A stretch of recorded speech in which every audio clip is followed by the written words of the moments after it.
அப்படின்ட்டு அதுதான் திருச்சியில பேசும்போது சொல்றேன், ஒரே நாள்ல எல்லாத்தையும் மாத்திர முடியாது அப்படின்னு சொல்லிட்டு. ஒரே நாள்ல நான் கூட ரொம்ப தெளிவா ஒன்னே ஒன்று கேட்கிறேன்.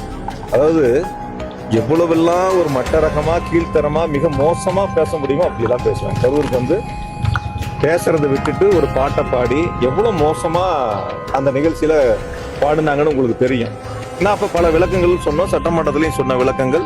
அதையெல்லாம் இப்ப வந்து ஏத்துக்காதவங்க, சில பேர் புரிஞ்சு கொள்ளாதவங்க இப்ப இந்த ஒரு மாசத்துல நடக்கிறத கண்கூட சோசியல் மீடியால போறது, அந்த துறையினுடைய அமைச்சர் சொல்லக்கூடிய பதில், அதுல பணிபுரியக்கூடியவங்க சொல்லக்கூடிய பதில், டாஸ்மாக் நிர்வாகம் நீங்க எல்லாம் பார்த்துட்டு தான் இருக்கீங்க.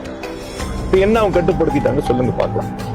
என்ன கட்டுப்படுத்திட்டாங்க? நாங்க சொன்ன இவ்வளவு பேருக்கு மேல நடவடிக்கை எடுத்தோம், இவ்வளவு பேருக்கு மேல ஃபைன் போட்டிருக்கிறோம், இந்த ஃபைன்லாம் நாங்க கலெக்ட் பண்ணிருக்கிறோம்னு இதெல்லாம் சொன்னாங்க. அப்பயெல்லாம் வந்து வெறும் வாக்குகளை வாங்க வேண்டும், அரசின் மீது குற்றச்சாட்டுகளை சொல்லணுங்கிறதுக்காக ஒரு அவதூறான கருத்துக்கள், தவறான கருத்துக்களை முன்மொழிஞ்சாங்க. மேடையில ஏறி வண்டி மேல ஏறி பாட்டெல்லாம் பாடுனாங்க. இப்ப என்ன நின்று போச்சான்னு கேட்கிறேன்.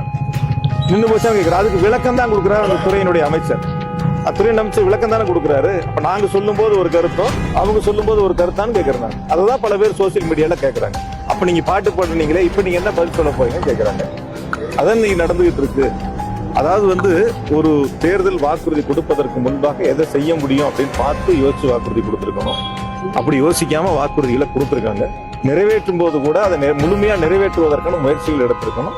அதையும் முழுமையா நிறைவேற்றுவதற்கான முயற்சிகள் எடுக்காத ஒரு அரசாங்கம் இருக்கு. என்னை பொறுத்த வரைக்கும் ரீல்ஸ் ஆட்சி இந்த அரசு, தாவேக அரசு ரீல்ஸ் ஆட்சி.